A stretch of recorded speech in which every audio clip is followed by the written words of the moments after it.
안녕하십니까. 오늘 이비인후과 상담 시간에는 어지러움증에 대해서 말씀드리도록 하겠습니다.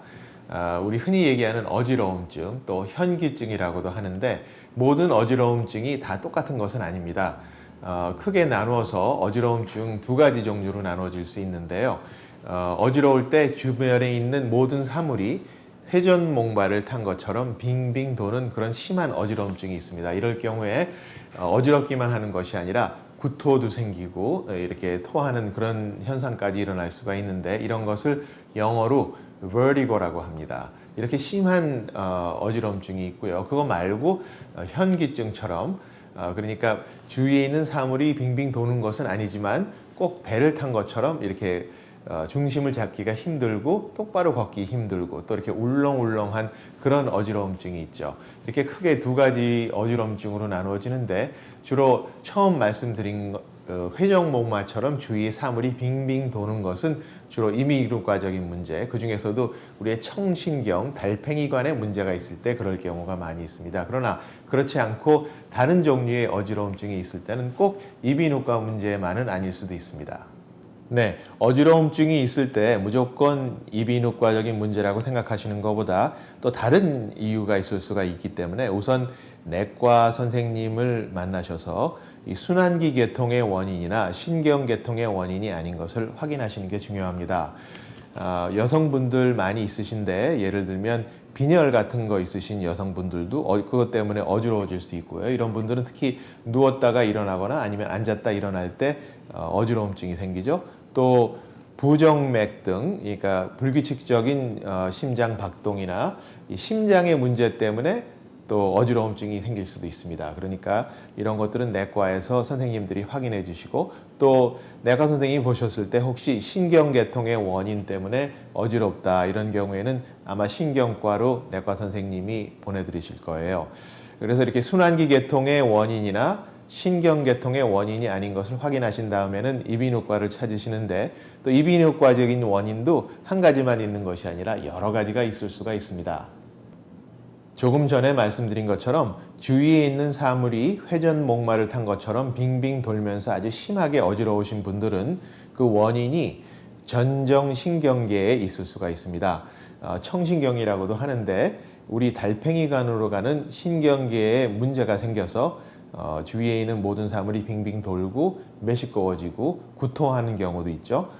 그런 원인 중에 하나가 메니에르 병 때문에 그럴 수도 있습니다. 이 메니에르 병은 우리 달팽이관에 압력이 올라감으로 인해서 청력도 잘 안 들리게 되는 그런 증세가 나타나고, 그거 이외에도 사물이 빙빙 도는 어지러움증을 접하게 되죠.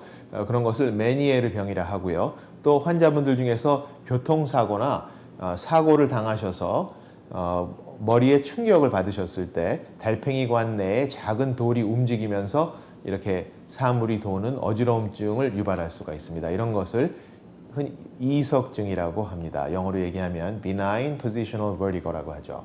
또 이런 거 이외에도 바이러스가 달팽이관으로 가는 전정신경을 감염시켜서 어지럽게 되는 경우도 있습니다. 이렇게 세 가지 이유가 있을 때 주로 달팽이관에 문제가 생기면서 주위의 사물이 빙빙 도는 회전목마를 탄 것처럼 아주 어지러운 그런 증상이 생기게 되어 있습니다.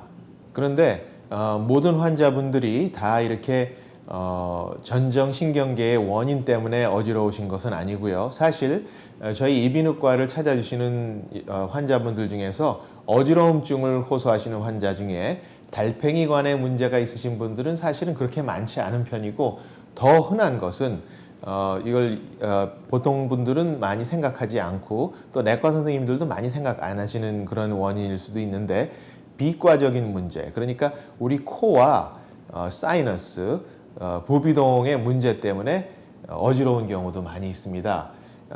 알레르기가 심해서 비염이 심하고 코가 막히고 또 머리가 두통까지 동반하는 경우가 있는데, 이럴 경우에 축농증이 있어도 부비동염, 축농증이 있어도 머리가 아픈 것뿐만 아니라 어지러운 경우가 아주 흔합니다. 그래서 이렇게 어지러움증이 있으셨을 때 내과적인 문제가 아닐 경우 이비인후과적인 문제 중에서 코 문제 때문에 또 비염, 축농증 때문에 어지러울 수도 있다는 것을 유념하시기 부탁드립니다.